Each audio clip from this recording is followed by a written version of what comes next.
bonito, mejor el pase de pique. Y la clava dos. To an open Sexton, he'll fire. He knocks it down. Eso para el Torito que lanza buscando el empate. Osmond, no look the corner. Oh, mercy. Welcome to CavsHQ. Thank you for joining us on Fox Sports Ohio and the Cavaliers Radio Network. Now, here are your hosts, John Michael and Rafa Hernandez Brito. We are back with you inside the depths of Rocket Mortgage Fieldhouse. John Michael alongside Rafa Hernandez Brito, coming to you on the television side on Fox Sports Ohio, simulcast on the Cavs Radio Network. Good to see you. Good to see you. It feels like I haven't seen you in a while. It does. It does. We had Why is that? I don't know. It's been nice. Yeah.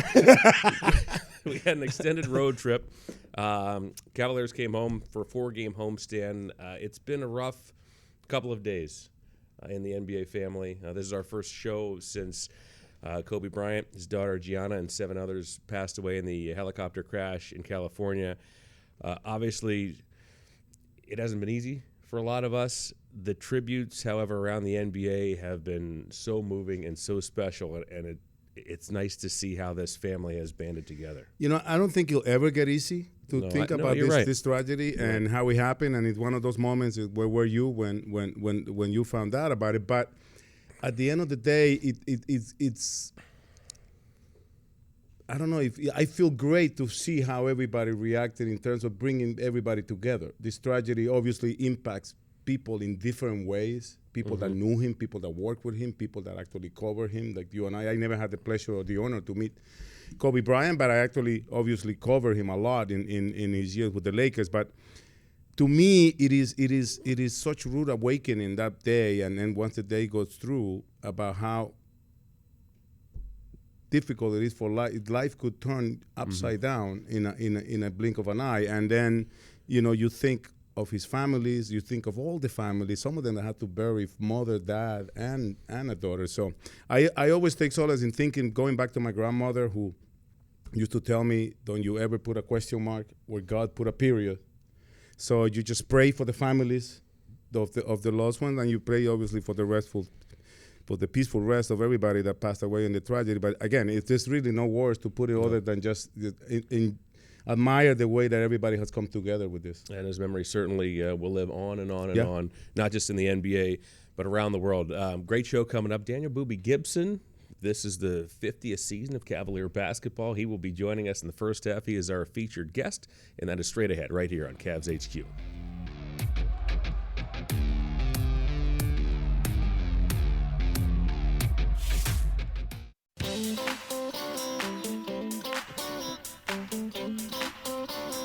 And we welcome you back to CavsHQ, coming to you from the depths of Rocket Mortgage Fieldhouse, as we have our featured guest with us. Look at this guy. Another legend. Another legend. Daniel Boobie Gibson, good to see you. Yes, sir. It's always a pleasure to be here. You guys know it. We are celebrating the Cavaliers' 50th season of Cavs basketball, bringing back some of our favorites. What does it mean to you to walk back into this building? I mean, the reaction is always a great one whenever people see you walk onto the floor. I still can't. I don't always understand it. It's so humbling every time I come here, and it never changes. It seems to just grow. Like, the people just show me so much love, and coming here means a lot to me because this is really home for me. I was 19 when I started, so it's kind of where I became a man at, and this city always embraced me. So, yeah, it's special when I come back. I was really impressed with the reception you got when you were here the other night when we were celebrating. Every time. I know, but it was the first time that I actually witnessed it. Yeah. And it's one of the loudest ones when they showed you on the big screen, and everybody was happy to see you here. Yeah, sometimes even like walking down the street. Like the other day I was walking down the street and a guy literally runs across the street. I'm thinking I'm kind of hidden with my hoodie on, and he just then knew you're defensive, like, yeah, hey, he man. just knew it was me. But out here it's just so everybody's so welcoming and so loving, and I'm so appreciative of it because it's mutual. I feel the same way for those guys. And you were here all your career. You played your whole career with the Cavaliers. When was the last time you paid for a drink here in Cleveland when you visited Cleveland? Never. Hey, so I'm convinced it's now. like, but we kind of committed to each other because if you go all the way back to my draft, a lot of people don't know this. I only worked out for 2 teams which is Houston and Cleveland. Your hometown, yeah. Hometown Houston and hometown Cleveland. So I only worked out for the two. And I had such a great workout for the Cavs. I felt like it was destiny. Like, they had 3 picks that year. I was like, they got to take me with one of those. They got to. And it was fate. Actually, LeBron was there during my workout, and he kind of, as I was leaving, kind of gave me a vibe and a feeling that he liked the workout too. And so with that, I felt confident about it. I was nervous on draft night, but it all worked out in the end. We're joined by Boobie Gibson. You say, you don't necessarily understand the admiration. Well, let me help. It was June 2nd, 2007. Something happened that day. Something happened that night. Boobie's rookie season, Game 6, Eastern Conference Finals against the Detroit Pistons. You scored 31 points and took only 9 shots from the field. Only 9 shots from the field that night. 31 points to send the Cavs to their first ever NBA Finals. I know that gets brought up a lot to you. When you think back on Trust that me, night. I don't mind it all. Right, yeah. When you think back on that night, what emotions I still get chills. come to you? Yeah, right. I still get goosebumps, and especially when I hear the call. When I hear Joe Tate get that booby trapped call, Right. I still get goosebumps. And like, it's crazy, during the game, I could hear nothing. I was that far in the zone, and I know the building was going crazy because watching video of it, but I couldn't hear anything. And I remember going to the free throw line at the end, and like the whole arena just screaming, "Boobie, Boobie." That's a moment I'll never forget. And yeah, I still get goosebumps right now just thinking about it. And not only the moment that you have in a very effective night, but also what's about to be given to the Cavs for the night that you're having. I mean, at what point do you realize that you were actually helping taking this franchise into the first final? It didn't hit me until I was pulling out of the arena, and I stuck my head out of the sunroof. And I'm like, yeah. but when I did that, like it was a crowd of people in the street, and everybody turned at the same time and ran to the car. And so now there's like hundreds of people around the car. My truck's going like this, and I'm like, yo, wait, we still got the finals to play. But that was kind of when it sunk in. That was a very special moment in Cavs history, and we had never been there before, and like the joy was coming out at that moment out of me and all of the fans. So that's kind of when it hit me. LeBron had advice for you before that game, right? He did. And it he was did. what? So after he had 45, like 29 in a row in overtime. Game 5 Yes. in Detroit. That's one of those iconic remember where you were moments. Right. 48 points for LeBron, including 29 of the last 30 Yes. to beat the Pistons in Detroit. I found out during that time. That's what LeBron had to pick Yeah, he had to pick up Kobe, right? He'll be fired. So after that game, he goes crazy, right? Set up a potential series clinching game 6, Right. and he has advice for you, which is what? He was just like, be ready to shoot. And so he came up to me that night, and he kind of mentioned it after the game. And then the next day, as I was going through the shoot-around, before we got ready to go on the court, he came up to me again. So I was like, oh, he might be serious this time. Because he said it before. Right. But he came up to me again, and he was like, be ready to shoot. And so I kind of had it in my mind, like, okay, I know he's going to get doubled. Just kind of find your spot. So I was already locked in.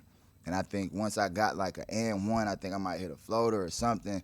Usually if I get my mid-range going or something, that 3 just opens wide up. And that's kind of what happened. The basket looked like an ocean. And then you can kind of see him at the end of that game when he's like in my face, like, I told you to shoot it. I told you. That's what he was saying. Right. Like, I told you before the game to be ready, and I was, and that's how it happened. That was only LeBron's second playoff appearance, right? And he's already orchestrating. He's already...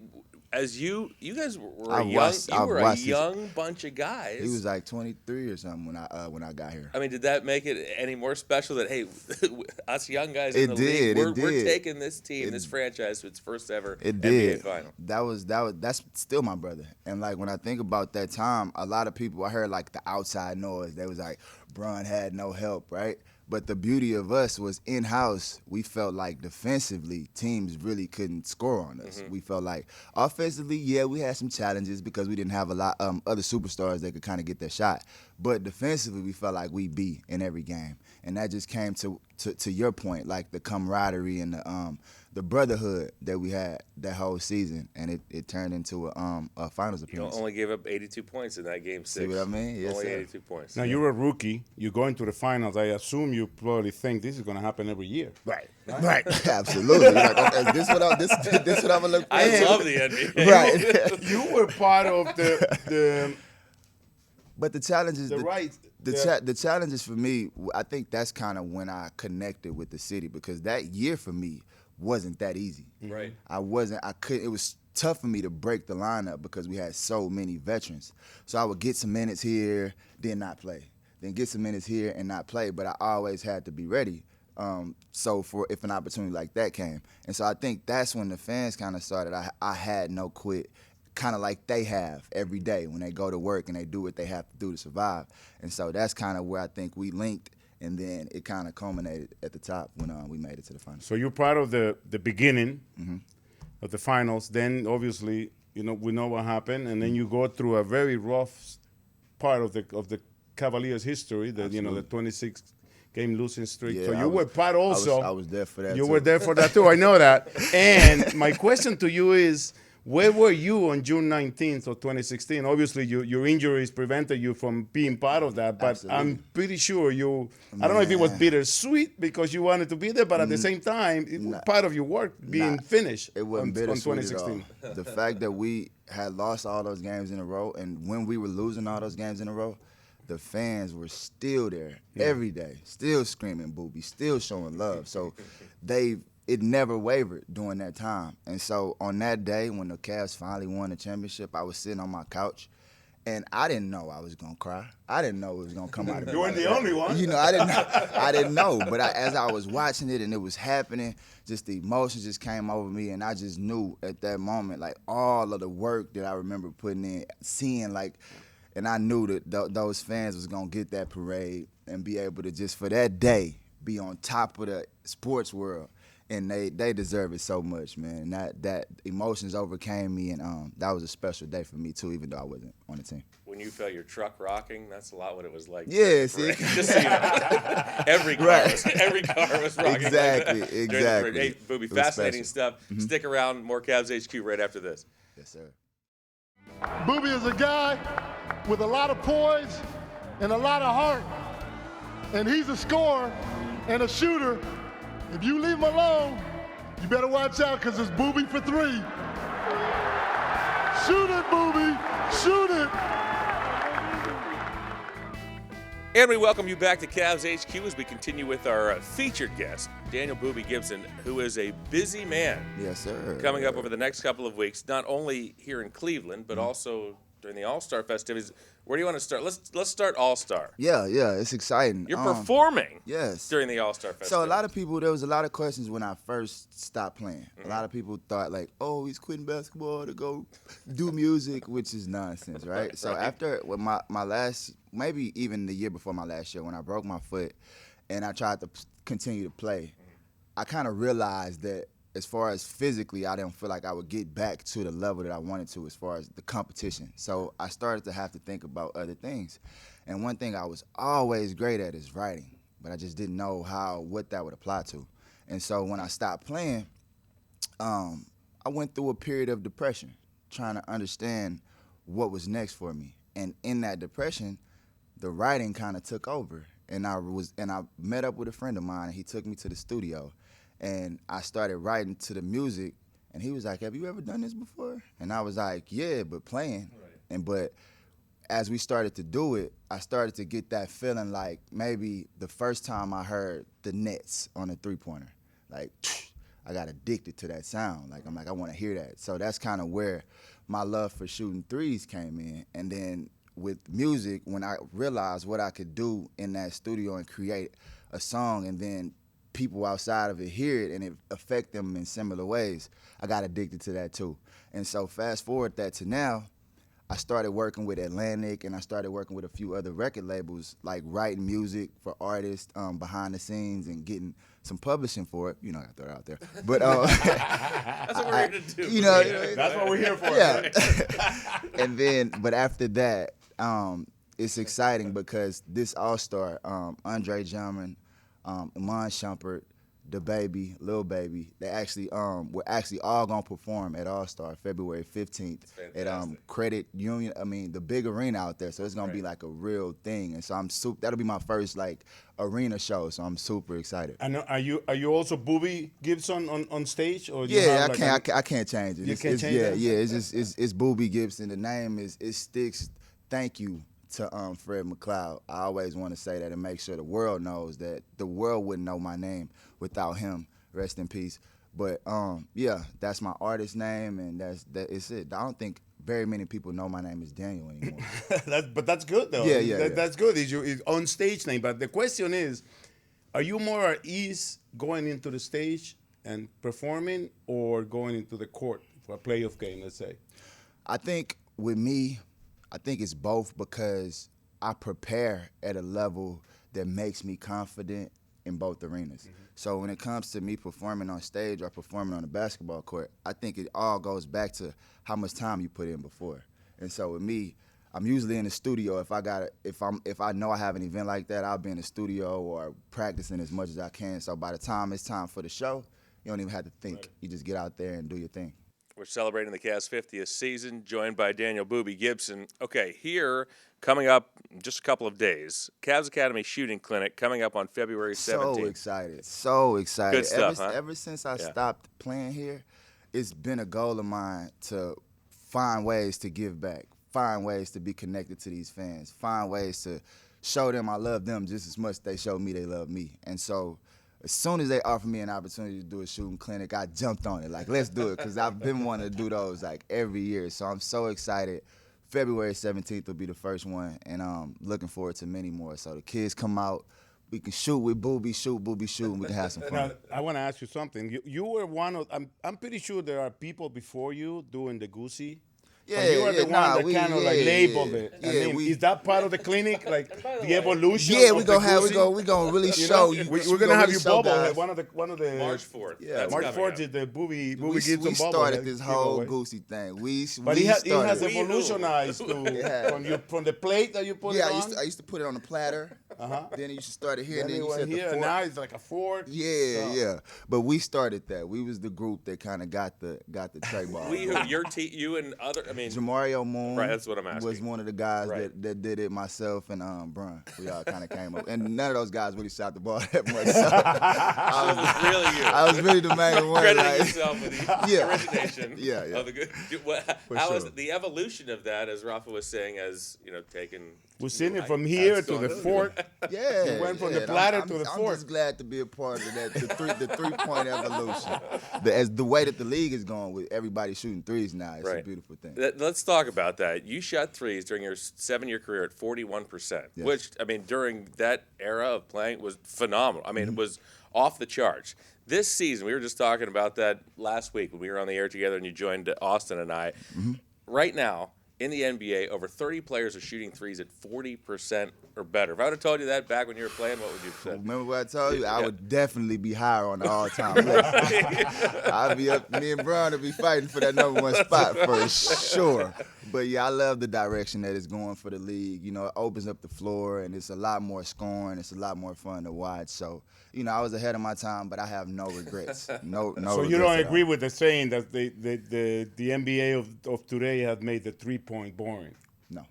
I still believe it's exciting to see the ability to shoot. But yeah, I mean, I feel like the basketball savants have a problem with it because they want to see the mid-range and they want to see all facets of a basketball game. But for the fan, shooting threes, everybody wants to see you step back further from that line, make threes, score points. It's more entertaining and more fun. So I think it's for the fan. I think the 3 is still major. Speaking of the fan can get these on March 4th. You like this, by the way? You know what, man? It looks like you. Does this look? It does look like me, and I love it. I love it. I know in the past we've had a few that didn't quite measure up. But like I said, we don't want to hurt any feelings, but that's some the evolution of everything. You know what I mean? You mean but I love this one, though. That looks pretty good. That's quality. It does, and I can't wait for my mom to get hers and my sisters. So yeah, that's. But before we let you go, I gotta change, so kind of like get off script here. Here we go. I never do this. Be ready. Brace yourself. You're from Houston. I am. And the Astros have been on the news lately. What's your take on that's that? That's not a hot I don't know if topic, you're a baseball Don't worry fan. about putting the guy on the Well, spot. No, but I don't know. What do you think about like, it? we gotta find out. What, All right. you know? Listen, I'm an sports. Astro fan. Yeah, I don't believe none of that. What I do know is we got a World Series that just happened. For now.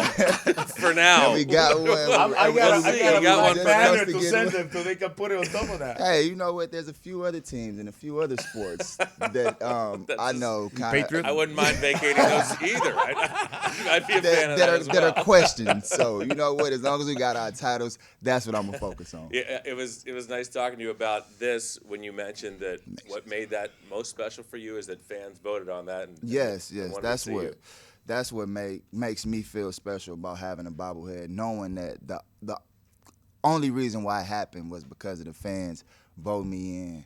And again, I still try to put it into words when people ask me about the love and the connection I have with Cleveland, but I never can. It's just that deep, and this is another sign of our love that we have for each other. Mutual effect. Boobie Gibson and the city of Cleveland. All right, 15th this month, you're performing at the All-Star festivities with Emad Shumpert, Andre Drummond, and others. February 17th, back here, Yes, sir. Cavs Academy Shooting Clinic, March 4th, Boobie Bobblehead Night. Looks like you guys are gonna be seeing a lot of I me. know, it's rapper. good stuff. Who's a better? You, Drummond, Lillard, Shumpert. Not even a question. I'm at the top of that. You heard it here first. Yeah. The confidence has never wavered. Yes, it will never waver. Boobie, always Never. good catching up. Yes, sir. Thank you. More Cavs HQ right after this. As so many of you already know, community service is a hallmark of this Cavaliers organization. And last month, as part of the Cavs NBA Math Hoops program presented by Rocket Mortgage, students from Kenneth W. Clements Boys Leadership Academy were invited to the Cavs practice court at Rocket Mortgage Fieldhouse, alongside Cavs guard Dante Exum and Cavs mascot Sir Cece for a game of NBA Math Hoops Live. Students competed against each other in an on-court version of the NBA Math Hoops game using Dante's, Sir Cece's, and their own stats to solve math equations.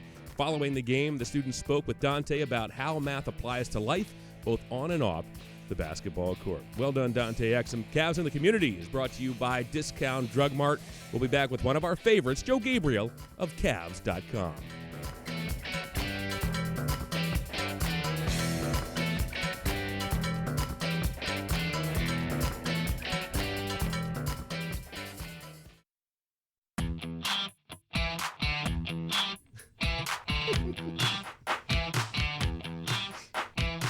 It's the second half of Cavs HQ, and we are joined, as we often are, by this man, Joseph Gabriel, the inventor of Cavs.com, covering the Cavs. Good to see you.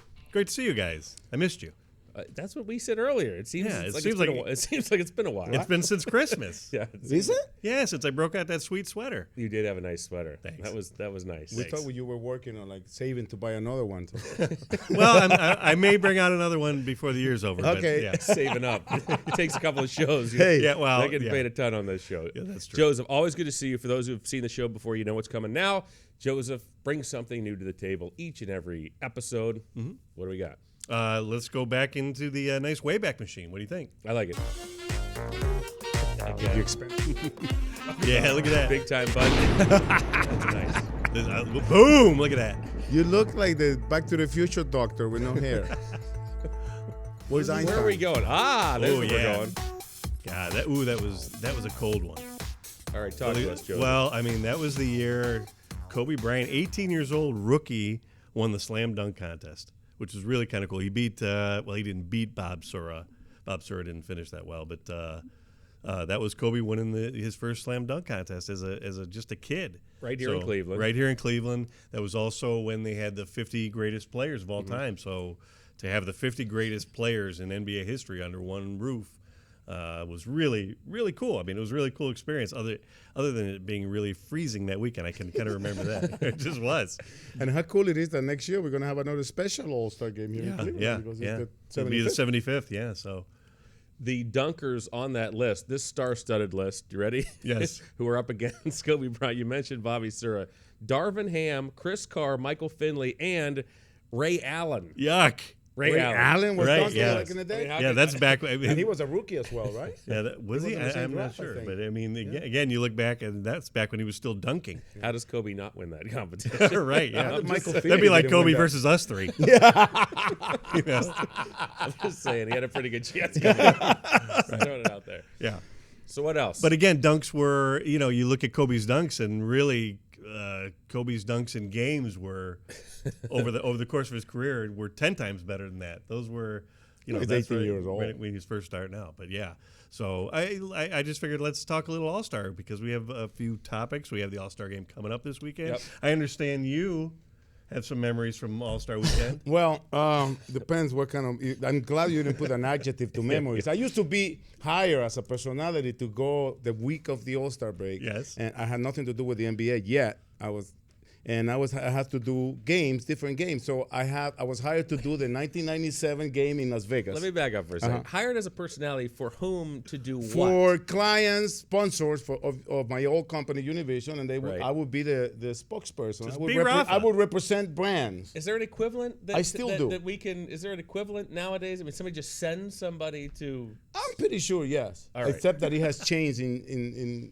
what they do after. Since I just want to started get a doing it. background for what you So were doing. it was in Vegas, the Strip, and I had an idea of hiring 2 Playboy bunnies to come with you me did. and do my radio show from the Strip, right? Yes. You had to ask. The problem was I know. that we were a multi-platform company, so the TV side heard about it, and they said, hey, how about we send a camera and you do some updates for us from the Strip with whatever you're doing. All right. And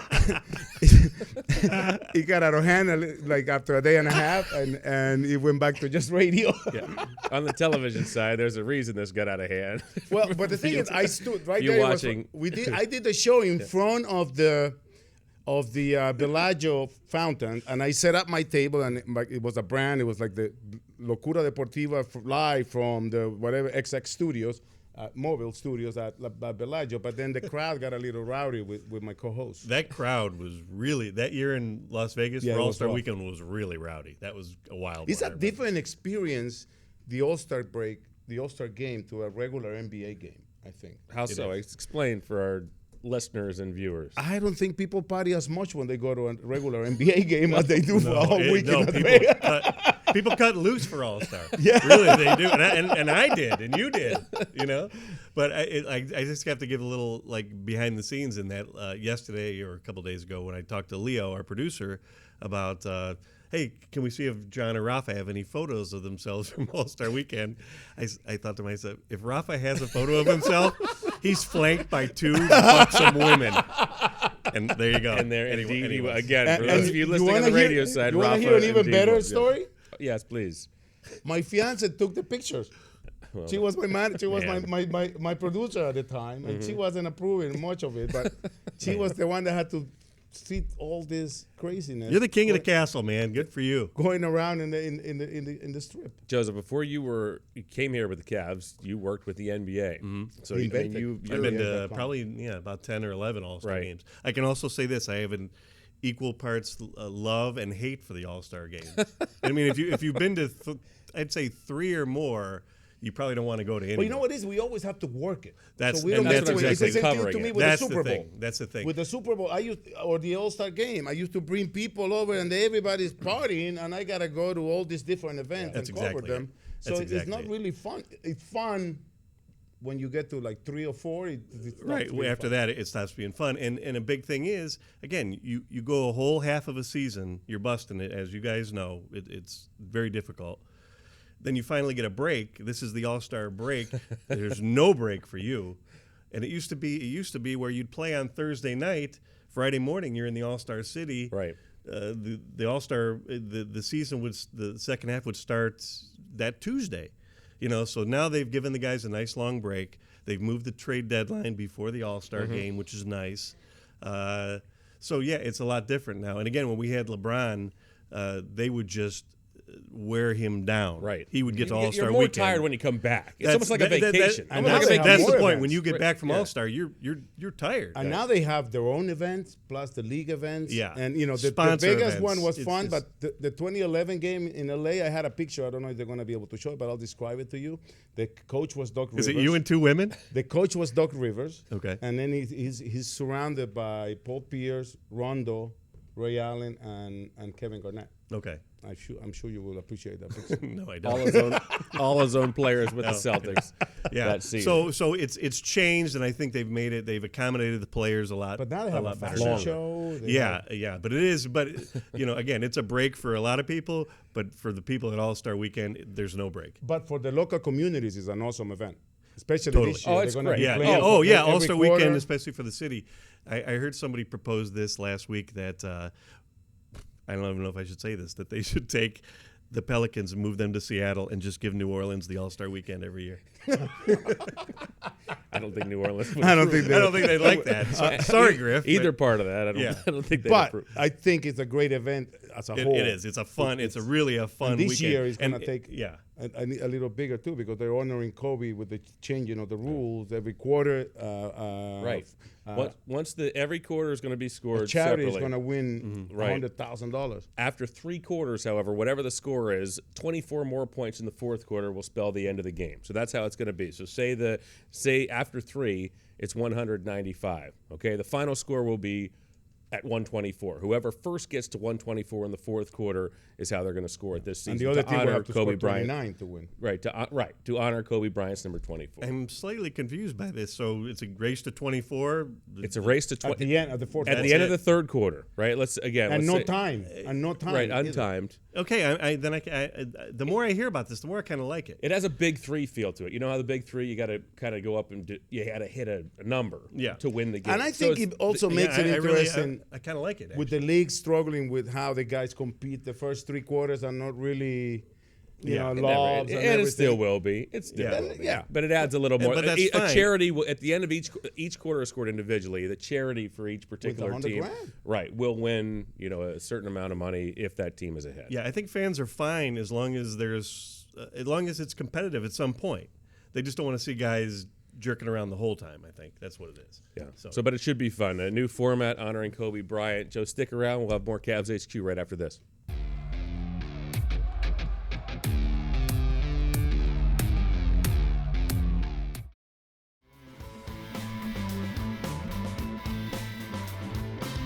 We are back on Cavs HQ. John, Rafa, and Joe, great to have you aboard. On the other side of the break, we were talking about the All-Star Game 2022. Yeah, I want to correct. I don't want anybody rushing to rocketmortgagefieldhouse.com/tickets, buying the tickets for next year for the 2022 season. Right, the 21-22 season back in Cleveland, where it should be, Joe Gabriel. Yeah, it's going to be cool. It really is. I did want to mention the Rising Stars Challenge. Yeah, let's go there. Because every year in All-Star, you're going to have people are going to complain about snubs, and you just can't fit everyone. It's hard to get everybody. But I have to say, Colin Sexton being left off the Rising Stars Challenge roster again it's more than an oversight. It's a snub. It's rude. It raised some eyebrows here in Cleveland. For those of you who aren't as familiar, this is a game during the All-Star festivities in which first-year and second-year players compete. And last season, many thought Colin Sexton deserved a spot. Didn't get one this season as well. I think some of the names that raised those eyebrows the most, gentlemen, Miles Bridges from Charlotte. By the way, Miles Bridges was one of three Hornets named to the U.S. team. Tyler Hero, Eric Paschal. Some names where you look at some of the numbers and you say, in terms of the format, this is voted upon by the assistant coaches throughout the NBA. Okay, you can't vote for your own player. You can't vote for your own team. They pick 4 guards, 4 big men, and then 2 extras. Okay, so if you're comparing positions as well, that always doesn't add up. It's not like they needed 5 guards and 5 big men. You have 2 wild cards in which to vote. You also pick 10 for the world team, 10 for the U.S. team. I think that format hurt Colin as well because there's no question that crop of international players this season, in terms of first and second year players, is not as strong as the bunch for the U.S. roster. Yeah, but it shouldn't. At the end of the day, the All-Star Week, All-Star festivities is more than a popularity contest than anything else. And I think when you look, especially when you say to me that it is assistant coaches doing this thing, when you look at the numbers, and Colin Sexton is almost at 20 points a game, anybody that has played this game or has been involved with the game knows that in order to score 20 points a game in the NBA level, you have to be doing something absolutely right. And there's no way that I understand the 4 guards and this and that, but you have to take the people that are having the best season. Wait, you ready for this? Year. Yeah, I hear what you're saying. Okay. Among second-year players, Colin Sexton is 3rd in the league in points per game. And the other two are All-Star starters. The other two are starting in the All-Star game. Yes. Starting in the All-Star game in terms of Luka Doncic and Trae Young. That's another thing that bothers me a little bit about the format, because both Young and Doncic are also in the Rising Stars game. Okay, so they take a roster spot, one internationally, one for the U.S. team. And you say to yourself, well, wait a second, it's almost contradictory. They're not Rising Stars anymore. They're All-Stars. Right. And by the way, they're also All-Star starters. I have a touch of a problem. That's a good point. I get it. You want to increase interest in the Rising Stars game with everybody you can get from the first-year class and second-year class. However, this is what happens. It will help. There's some people on the outside looking in. It will help the league to have more people. And you and I were talking about this before, that they should adopt what baseball does. Yes. That every team should be represented. Absolutely. In this, I absolutely. It's an all-star game. This is a league event. Every team should be represented. Every team should have a representative. There's enough events. Every team has somebody that should be either in the All-Star game or in the young guys. Your rosters are not as big as All-Star game rosters. I mean, this is the NBA. I mean, you're only taking whatever it is, 15 guys. I understand, but the point is that there are enough events. There's a 3-point shootout. There's a Rising Stars Challenge. There's a slam dunk contest. There's an All-Star game. There are enough events where you should be able to take one player from every team. Okay, so wait a second. Let's back up. So say there's a team with, I don't want to pick a team, but say there's a team in the NBA, right, where they don't have anybody who really is deserving, okay? They don't have anybody who really, if you stacked up the best players, should go. You're in favor of something that would put somebody from, say, the Kings into this Rising Star game and take away a spot from, say, a deserving player like Colin Sexton? Well, John, but I think I think there's enough room where you can find. I don't. And every team has at least. You wouldn't be able to survive in the NBA if you didn't have at least one player who was good at something. I'll give you an example. They're picking right now based upon merit. I'll give you an example. There are some teams. I'll give you an example upon merit. I'll give you an example on merit. And I don't disagree with the pick, because I understand that this is also a business. Zion Williamson has played a handful of games, and he was elected to be there. Why? Because he is a draw. Because he's a people want to watch him play. I'm sure the TV company wants to. Okay, so it's not only on merit, right? All right, but what? So that's a good point. Okay, but that you're telling me that supports your argument that every team should have. No, but I'm saying you're saying it's based on merit. I didn't say that. Okay. I'm saying that I support a system that's more based upon merit than, oh man, we got to put somebody in from this team who's not deserving, because to me that takes away spots from deserving players like a Colin Sexton. Should that be? And nowadays, players do all kinds of positions, play everything. So why necessarily do you have to take 4-4-2 when you should be taking the 12 players who are having the best year of their career or the best year this year? And then you mentioned the numbers on some of the big guys, some of the forwards. Colin Sexton has impacted our team a lot more than Pascal, for example. Yeah, I mean, he's having a great year. Again, it's a different argument, right? It's a format Rising Stars. That's a Rising Stars format argument. But I think I'm just saying I'm against bringing somebody in from every team just because. The best argument is I think you expand All-Star Saturday. They've expanded it so much, and I'm fine with that. Sometimes it's better than an All-Star game, All-Star Saturday night, but I'm saying you have to be able to find somebody on every team. Every team, it's an exhibition weekend, and every team should be able to have one guy where you could send your representatives, where you could send your people there and tell your fans that we have one guy. It keeps hope alive for the second half. The best argument is that Luka and Trae are playing both games. And that shouldn't happen. Out of everything that's taking place, that's the one I take the most umbrage with. That's two guys there. And I believe me, I get what the NBA is doing. They want to keep interest in that Rising Stars game. You put Luka and you put Trae in, your interest goes up. But does Luka even play in that game? Yeah, I think they have to. I thought I read something where I think they have to play both Luka and Trey. They can't say I pass because I'm playing in the big game. I think they have to. And we have to wait to see what happens from here until the All-Star game too. Yeah, and again, injury replacement. Again, right? Injury replacements likely will take place. From a number of guys. until- R.J. Barrett's one who's on the men. Trey Young was recently injured as well. We're going to see what happens as it rolls toward the festivities. Joseph, always fun. That was fun. We got kind of heated Can we there. do the 70s one of these days? What? Yeah, we're going to do the 70s. Yeah. When we do the I think 70s, John I'm has really bringing good bringing pictures. a guest on for the 70s. Oh, yeah? Absolutely. Wow. Listen to you. I know. Budget. Grand plans. I know. Budget is right. I know. Cut the check, Dombrowski. We'll wrap things up after this.